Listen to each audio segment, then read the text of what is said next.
Hey there, Terror Talk fans. Are you looking for a new way to let your voice be heard? If so, check out our friends at Anchor.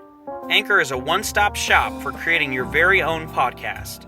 They offer editing tools to create your podcast, which include your audio, listener audio, unique transitions, and custom advertisements. In addition, they'll also help you distribute your podcast to other listener sources, such as Spotify, Apple Podcasts, and many others. With this unique app, you also have the chance to get paid for your podcast by simply placing ads for various sponsors in your videos. Best part of it all? It is 100% free. Anchor does all the work for you and makes podcasting as simple as turning on a light. Download the free Anchor app or go to anchor.fm to get started. That's ANCHOR.FM. Whether you're new to podcasting, doing it as a hobby, or hosting a professional show, Anchor is the place for you.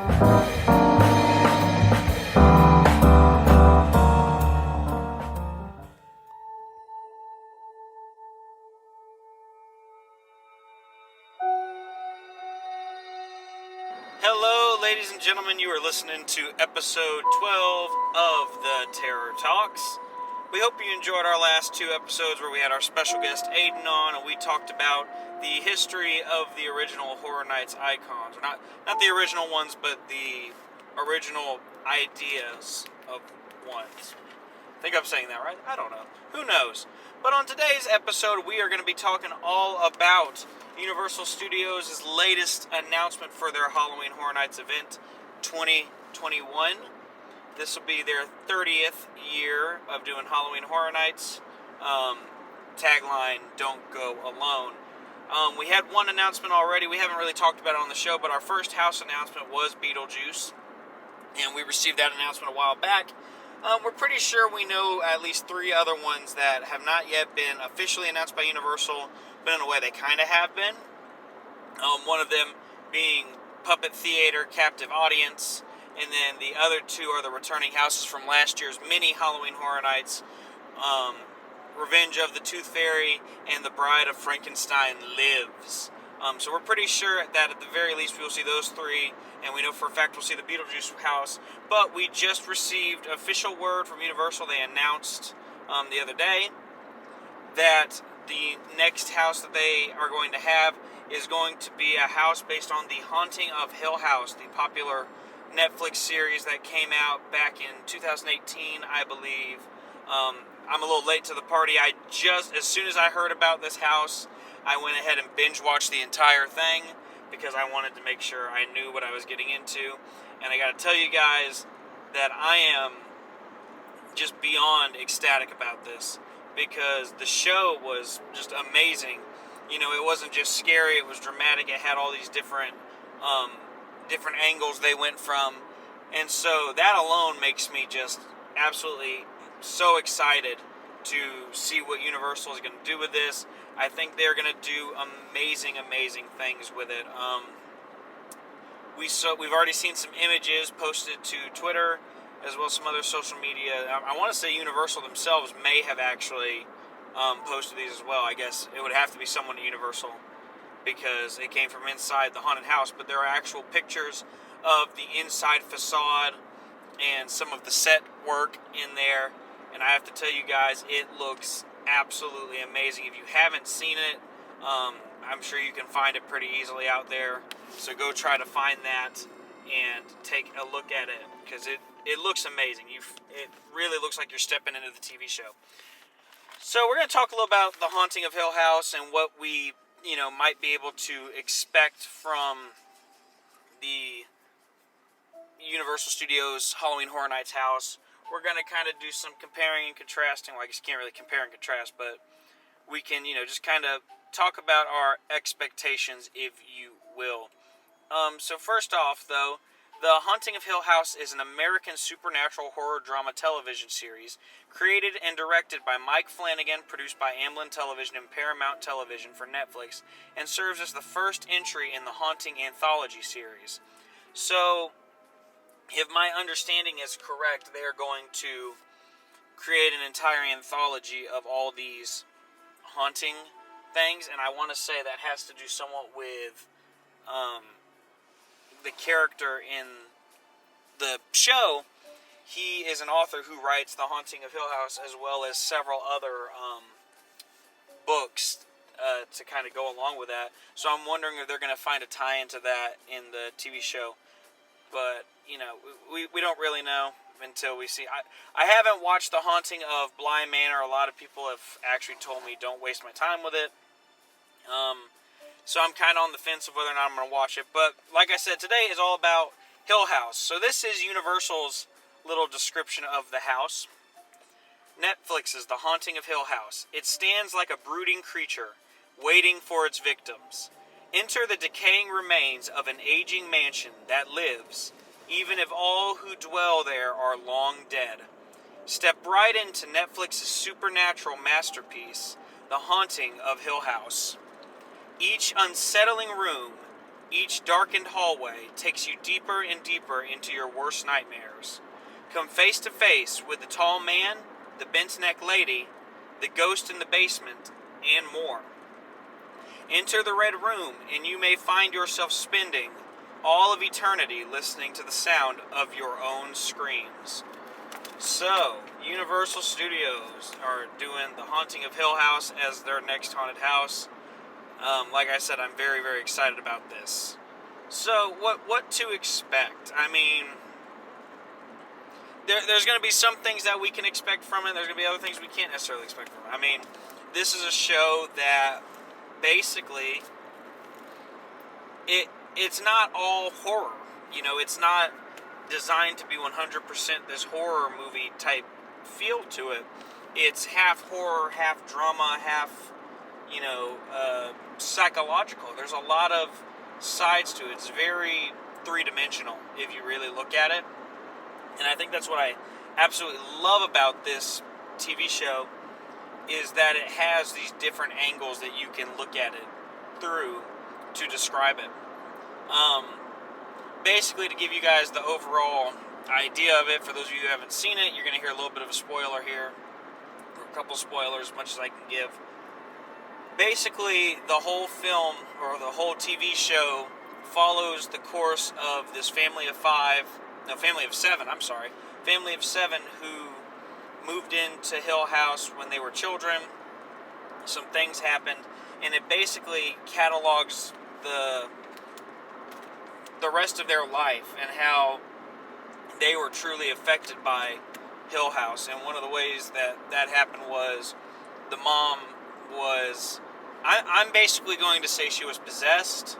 They don't really say, like, you know, yes, she was possessed. They don't ever call it that. They kind of say the house has this mind of its own and that everything is the house.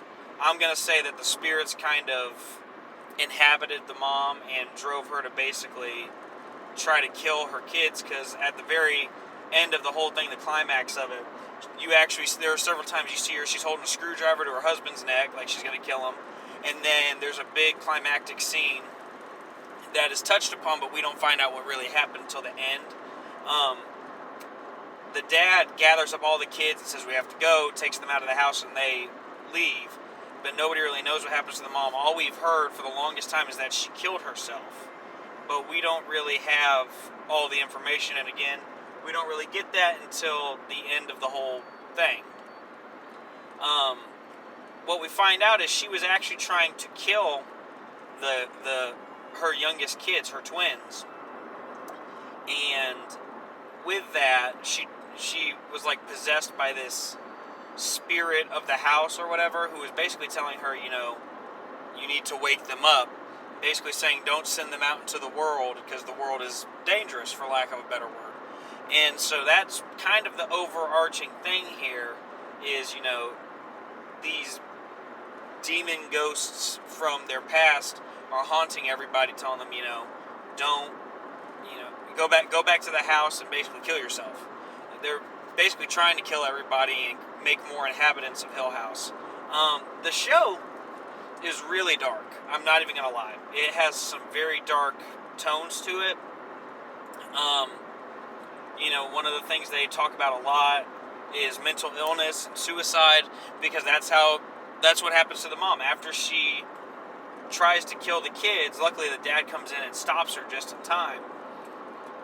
He takes all the kids out, and the mom actually throws herself over the banister and kills herself. And same thing, or something very similar, happens to one of the daughters who she was trying to kill earlier. Like very early on, we find out that she goes back to Hill House to basically confront her demons, I guess you could call them. And while she's there, the ghosts and hauntings in her brain cause her to kill herself, and she hangs herself in the building. So it's a very, very dark show. There's a lot of really, like I said, there's a lot of dark tones to it. One of the sons, he struggles with addiction. There's cheating things happening.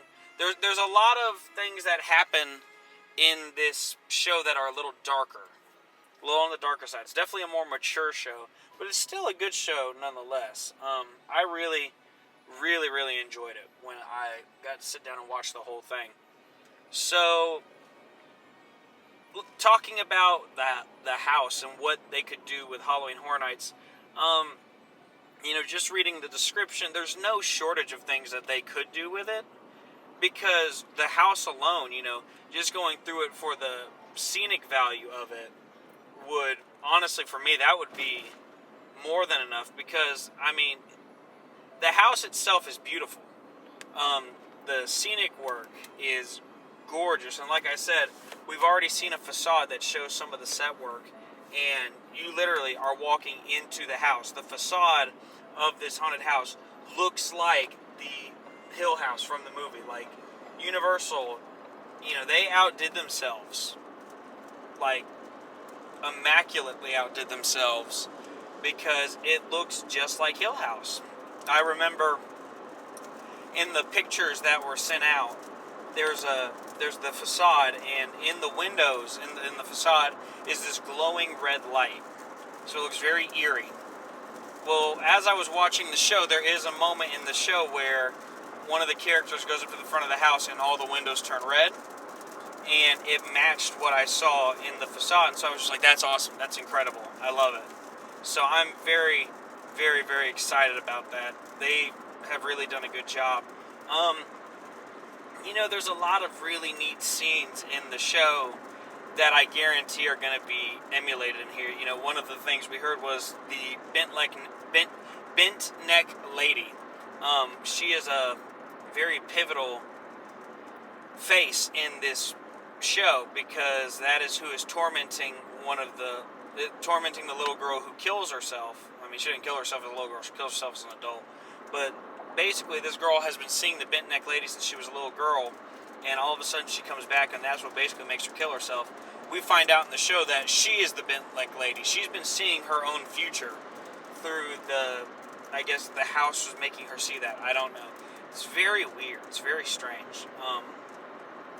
But I definitely expect that we're going to see the bent neck lady, and she's going to pop up a lot, I would imagine. Because she alone is creepy as all get out. Like, I say bent neck lady, you're probably wondering, what does that mean? Like, her head is literally all off to the side, like a person who has hung and broke their neck. Because that's how she dies, is she dies by hanging. So I halfway expect us to see her several times.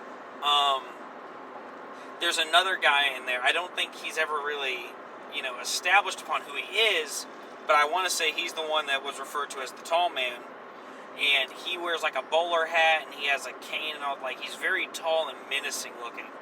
And you never really see his face that I know of, but I expect us to see that in there. There's a lot of moments where, the people who look like humans, they kind of turn into these corpse-like things, and I expect that they'll be jumping out as... In fact, that's what I expect to be like the main monster in this house, aside from the obvious ones like the bent neck lady and the tall man, all that. I definitely expect to see a lot of basically ghostly-looking people, ghostly, decaying type people. Almost statue-like. Like, that's the only way I can describe it. They kind of look like statues that are kind of falling apart, but they're human. Or they're not human, they're ghosts. But, either way, I expect that that's what we're going to see, in there kind of jumping out at different corners and stuff. I'm sure we will probably see the human forms in here, like, oh, please help us, blah, blah, blah, that kind of thing. With Stranger Things, one of the things they did was they used child actors to portray the 5 kids, and I wouldn't be surprised if we got something like that. We actually saw the dad and the 5 kids going to the car to escape the psychotic killer mommy. Like, it's one of those things, you just expect it. It's pretty much, I don't know that it's a given we're going to get that, but it definitely would seem like a likely thing to have in this house. The show really covers a lot of very creepy places. So it's not just now that's the big thing I wonder is, are we going to just go inside of Hill House, or are we going to also, delve into the other places that, the people went? One of the daughters, she works in a funeral home. So, we see the morgue area where she preps the bodies and all that. We see the inside of the funeral home, and creepy stuff happens there. So I wonder if we'll go there. There's a hotel room that seems to crop up a lot in the show, and so I wonder if we're going to kind of go through there or not. There's really, like, in the hotel, there's some creepy things going on there too, so maybe we could go there. The son who's struggling with his addiction, he ends up in some pretty rough-looking places, out on the streets because he's looking for his heroin. Well, actually, at the time, he's not looking for heroin. He's trying to save somebody else who's looking for it, but he just ends up out there. So I wonder if we're going to, see that. That would be a very, neat thing to kind of almost see the different places that take place in the show, or will it just focus on Hill House itself? Which, either way, I'm fine with it. I think I'd want a little bit more depth to it, just to give us some more locations. It looks like, I'm not 100% positive, it looks like it's in one of the sound stages that they did this one, just because of the way the facade is built. So it looks like it could be a soundstage house, but I could be wrong. I'm not positive. I'd have to go back and look on the speculation map, but it looks like where it is one of the soundstage houses. So that being said, that does offer a lot of things for them to do. And another thing that I think would be really, really neat is, in the show, several times throughout it, you have all of these characters talking about feeling cold. And I think that has something to do with the ghosts and whatnot. But I wonder if they're going to, kind of do what they did back in Horror Nights 29 with Yeti Terror of the Yukon. I wonder if they're going to try and make the soundstage cold or not, try to make it feel how the characters in the show felt, because they're always complaining about how they're always cold, they always feel cold. And so I think that'd be a neat thing to kind of make you feel like they did by making the house cold. I don't know. There's any number of things that could be done with this house. I mean, I'm okay with anything that Universal does. I know they're gonna knock it out of the park regardless. So I'm just excited to see what they're gonna come up with. I'm excited to see, what characters we're going to have in this maze. There's a lot that can be covered in a Halloween Horror Nights maze. And, the thing is, like I said, there's a lot to be covered, but you also have a limited amount of time and space to cover what needs to be covered. So, I wonder, are we going to just walk through the storyline of the show, or is it going to be a little bit more free, like you're here, you're now in Hill House? These are the things I wonder. From what I've seen so far, what pictures I've seen, I don't see anything that alludes to the fact that we would be going anywhere other than Hill House. But in fairness, I only saw 4 pictures, and I don't think the haunted house is only going to be 4 rooms, because if it was, then that'd be a little bit of a ripoff, I'm not going to lie. But, I mean, my guess is as good as anybody's. I wonder what we're going to see with that. I wonder what they're going to do with the whole red room thing. Because, they mentioned the red room. They say you're going to go in the red room. Well, in the story, the red room is whatever it wants to be for anybody. So I wonder if that's going to be a way obviously they can't make each person basically use their own red room. That'd be awesome if they could, but I don't think that's going to be something that is even remotely in the realm of possibilities. But what I think would be kind of neat was if you got to basically go into each of their red rooms and show that you are going into the red room, like go through the red door, and then once you go through that door, it's a different thing. Like each time you go through that red door, it's a different. You basically know it's the same room but different. So that'd be neat if they could do something along those lines to create that sort of illusion, or just basically point out, hey, here's what's going to happen when you go into here. Because like I said, the whole idea for it in the show is, it's different for everybody. For one of the kids, it's a playroom. For one of the kids, it's a dance studio. For another kid, it's what was it? One of them, it was a reading room. It's been everything. It's a bunch of different things, and it's always different for the different people, and that's the kind of mystery of this house and the creepiness of it, is that it can make it whatever it wants to be for everybody. So that would be kind of neat. I think it's going to be a really cool house. After having watched the show, sitting down and checking all of it out, I have to say that I'm just absolutely beaming with excitement for this show. Or not show.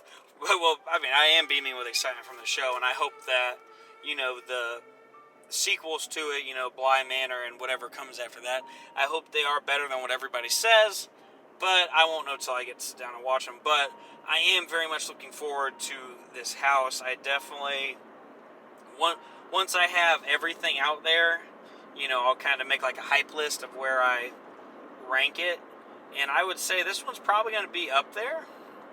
I don't know, right now I don't know where it would stand, just because I've only got two, and this and Beetlejuice, obviously they're in my top two, because there are only two right now. No, but I am very excited to see what we're going to get next. I'm excited to see what Universal is going to do with this house. This is from what I understand, this is a big IP. A lot of people really, really love this show. And like I said, I know I'm kind of late to the party a little bit, because I didn't hear about it until recently. I'd heard about it briefly, but I never really got to sit down and watch it. But as soon as I found out Universal said we're going to do this house, then I knew I had to. So I sat down, watched it, and like I said, I fell in love with it. I watched the show in a matter of 2 days. I got through, and of course, that's really not that much, because it's only about 10 hours, so you're talking 5 hours a day, 2 days. It's not really that much. Truthfully, you could finish it in 1 day. But, I did it in 2, just because I have a job and I have stuff to do. And I have to sleep at some point, too. So it took me 2 days to watch the whole thing. But it was absolutely incredible to me. I absolutely loved it. I think Universal knows what they're doing. And I trust that, we're going to get something really cool from it. One other thing I want to mention that would be really neat if we saw it in the house. I'm not sure if we will. I want to say Universal does this sometimes, but I'm not 100% positive, as I've never been to the full HHN event. I've only heard things, from other people. But one thing that would be really neat is there's this very creepy score that was composed for the show, and there's this little melodic, tinkly piano thing that happens, in some of the eeriest moments of the show. And I would love it if, that kind of, made an appearance several times throughout the show. I think that alone would just make things, like, it would put you in this uneasy, uncomfortable kind of state, and that would help so much with this house, because it's going to be a great house regardless. I'm confident in that. Really hope I'm right and not wrong, but I think that would be a really neat thing, because I'm a music nerd. I love music. I think music can play with the emotions a lot, and especially in the case of a haunted house, it can work wonders. So I really do hope that they do something with that score and use it in the house in some form or another, just because it's so awesome. I mean, it really is. But yeah, so The Haunting of Hill House, that's going to be our second Universal Studios Halloween Horror Nights 30 haunted house. Very, very excited. Like I said, I'm ready to see what we get next after this. We did some calculations the other day, and from the day that we're recording this, we are, I think, about less than 8 weeks away from HHN30. And because of that, I expect we're going to start getting some announcements, like, just shot out at us. Technically, we are, like I said, we're 8 weeks away, and we only have 2 houses officially announced. So if they could do it where you basically get a house each week they're going to announce, which I'd be okay with, because then we've got something to look forward to every week. We've got an episode every week. We can talk about something. I don't know if they're going to do it that way. Maybe we'll get 2 announcements a week. So, I don't know how they're going to do it. But, we are sitting on the edge of our seats waiting for the next announcement. We're keeping up with all the other people out there who also do this too, and they cover the rumor mill for Halloween Horror Nights and haunted house stuff. We are watching carefully. We are just anticipating that next announcement. One of the houses we talked about being a possibility. I expect this will probably, I'm not positive, but if they're continuing on this trend they've been doing, they've been releasing all the IP houses first. So my money is on the next IP house. This is just a guess. So if I'm right or wrong, that'd be, we'll find out. Hopefully I get this episode out before they announce, but my guess is the next house that will be released will be the Creepshow / Season of the Witch house, which, again, we still only have but mild speculation on what it's going to be. As we talked about on the last episode, we did see that in Hollywood, it is most definitely going to be Season of the Witch, just because we have seen the set pieces. There is literally a wall up that has the Silver Shamrock logo. So we know for a fact, without a shadow of a doubt, Season of the Witch is coming to HHN Hollywood. That's the only one we know of for sure right now, without them having announced anything. I'm not sure if Hill House was announced for both Orlando and Hollywood. I think it was just for Orlando. But if I'm wrong about that, people feel free to comment and let me know, or shoot us a message. But yeah, so we'll see what the next house is. I think we're going to be very pleased no matter what. Universal's going to do a great job no matter what. They always do. I've never been disappointed with anything. Even though I've never been there, I've seen videos, I've watched them, and I'm never disappointed at all. I mean, you look at the quality of Universal Studios, these guys are top notch. They're not messing around. They're not, trying to, mess you out of your money. They are trying to give you good entertainment for great value, and they really do. So I'm very excited to see what they pull out next. Stay tuned. As soon as we know something, you guys will know something, we will post it up on the channel, whether it be in one of our social media forums or we do an episode on it. We will get that information out to you guys, and we will talk about it with you guys, and just discuss what we're looking forward to, because there's a lot to look forward to, I'm sure of it. But that is going to do it for us today on episode 12 of the Terror Talks. If you like what we do, be sure to give us a like, follow, comment, subscribe, all that good stuff on Facebook, Instagram, Twitter, YouTube. You can listen to us on all our listening platforms. We've got Spotify, Apple Podcasts, Google Podcasts, among several other ones as well. Be sure to go check out our Patreon, where you can support us for as little as $1 a month. Yes, that is right, $1 a month, and you are able to get early access to episodes, as well as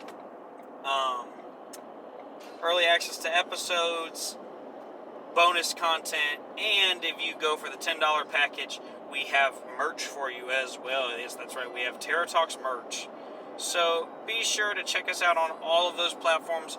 We love that you guys do that. We love that you guys support us. If you want to hear something, or you want to let us know about something, or you want to talk to us, you can always email us at theterrortalks@gmail.com.